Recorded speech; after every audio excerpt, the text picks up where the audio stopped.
Hi ma'am, ngasidi sida yensa thongba ko yensa thongba khara leire sida lafu singju ko lafu singju khara leire sida telo ma leire aduga sida morok ko morok aduga sida ising leire aduga sina sitabon hai ko sitabon ni si leire ngasigidi aduga sina enjang mahi ko enjang mahi hijelaji ko chanpi enjang mahi hijelaji khara yamde enjang mahi hijelaji aduga sida marum marang sida hapaji ko aduga hai ma'am ngasigidi sida sa khara ko ngasigidi masi pang sana bo na jarage de laigi khara thadokro hauji ko chanpi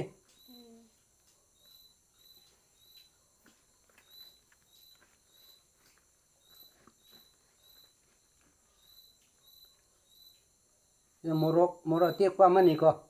morok tek pa mani yaure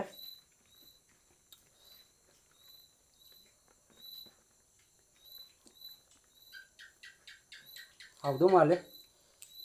mai chakhom jidi chakhom yam chaw no pude haina da bne du chakhom mai khara chaw lage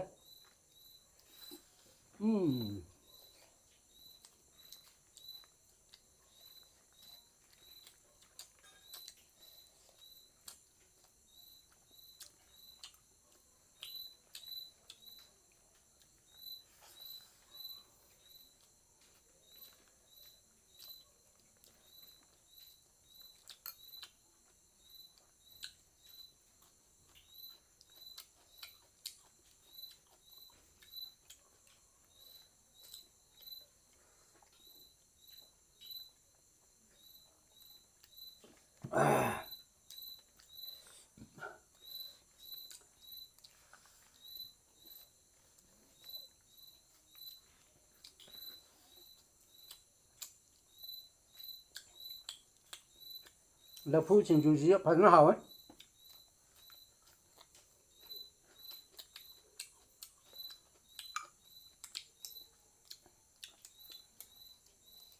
fibre की सरग याम याव है तारे को fibre की सरग याम याव को लफू जे को जे आइटम मा पांगन फगन ना भाई तारे को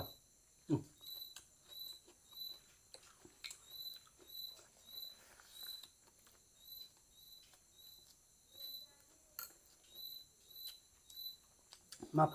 फाइ जी चिओ चांग पे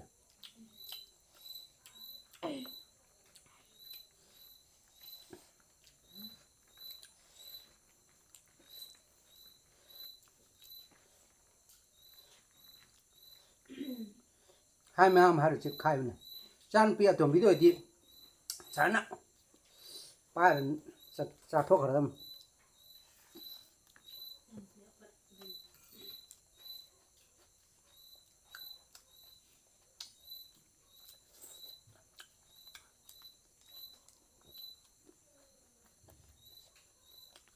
tel ho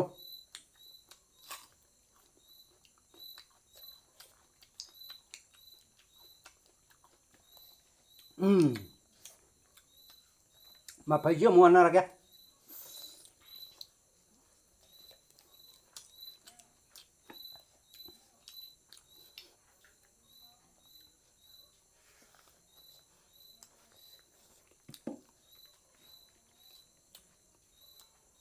ăn hầu đấy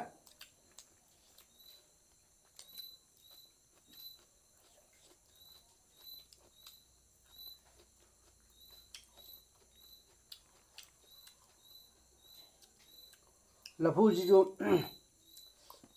singju chani ngai na yum da gi anum khadak te yum da hawo pone yum da gi dum len mane hawai mangan kharaga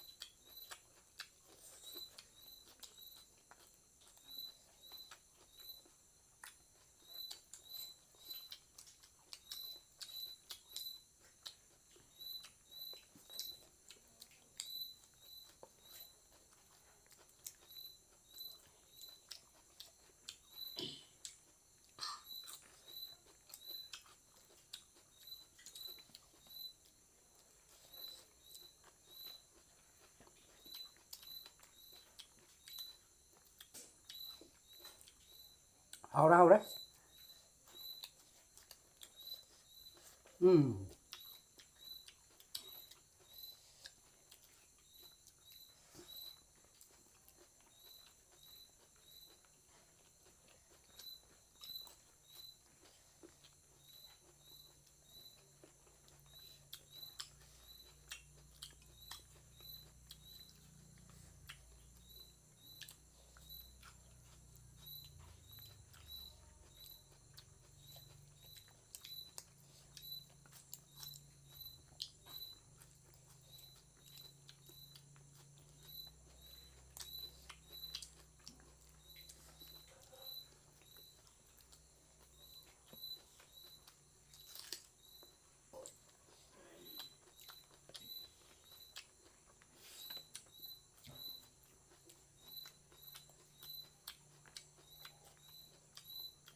모록시주 봐제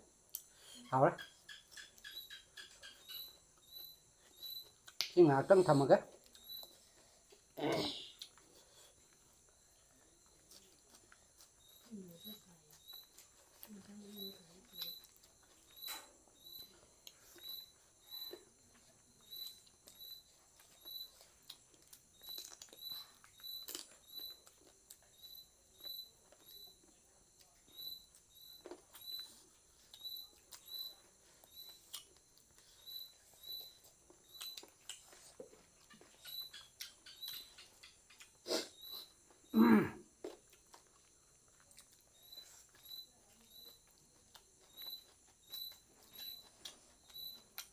mà không lấy được.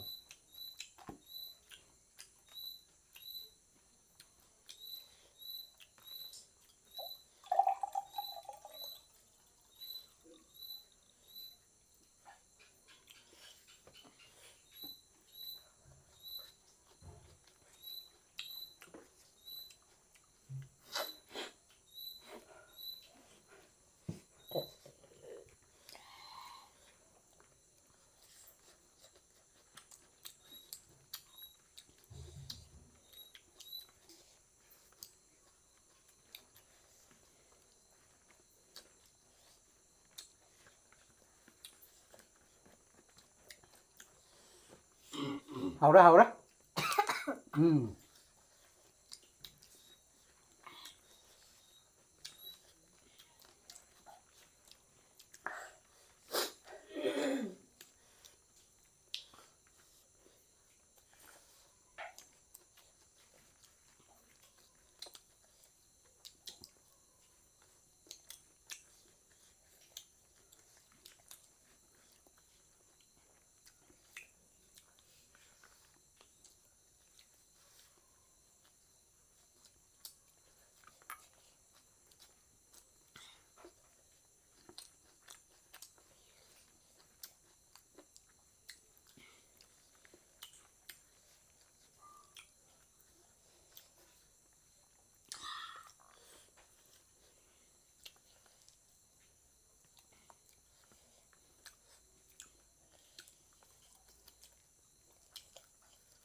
hào đấy phải nó hào đấy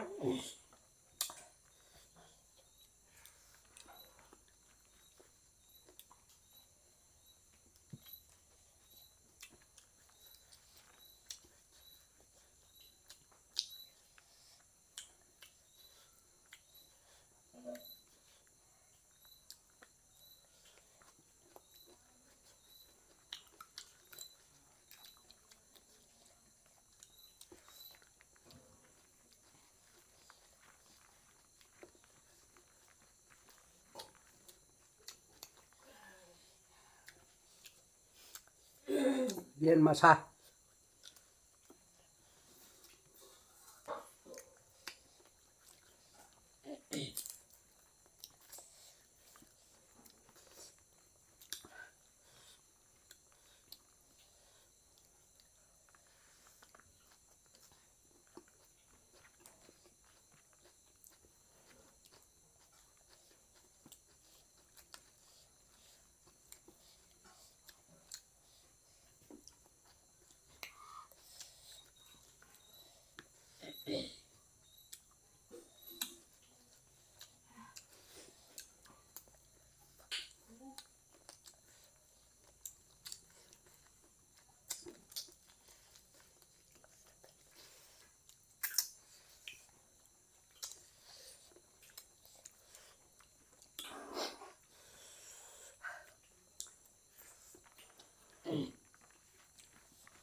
thế anh rằng ra được chặt thôi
hào đấy đấy nó hào đấy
chặt thôi thôi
ꯃꯊꯪꯁꯤꯗꯤ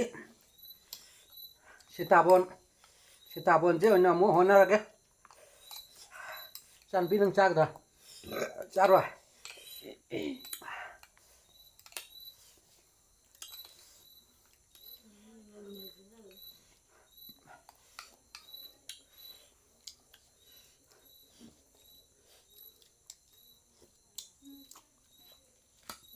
ꯍꯦꯜꯂꯦ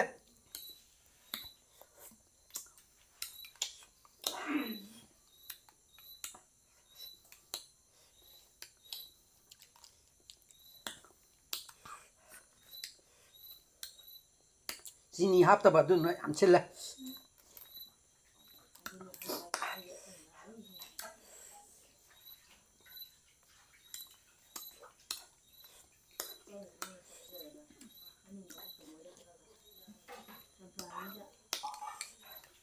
ꯉꯝꯗ꯭ꯔꯦ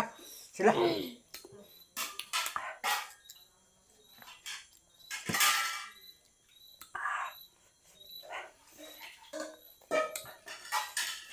ꯏꯆꯥꯅꯨꯄꯤ ꯆꯥꯁꯜꯂꯣ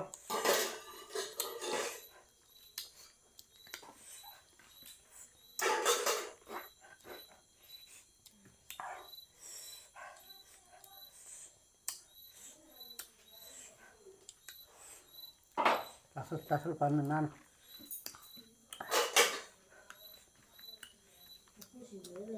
ꯀꯣꯏꯆꯥꯛ ꯆꯥꯡꯉ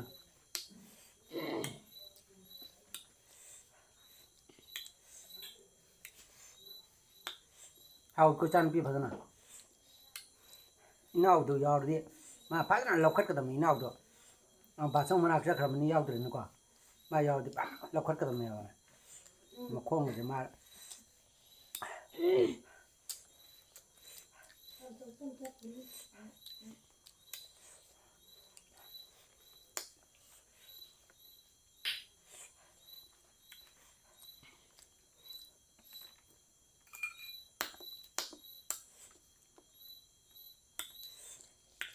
ꯂꯣꯏꯁꯤꯜꯂꯁꯤꯀꯣ ꯏꯆꯥꯅꯨꯄꯤ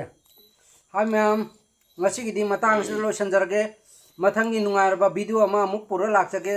ꯃꯊꯪꯒꯤ ꯚꯤꯗꯤꯑꯣꯗ ꯑꯃꯨꯛ ꯃꯌꯥꯝ ꯉꯥꯏꯃꯤꯟꯅꯔꯁꯤ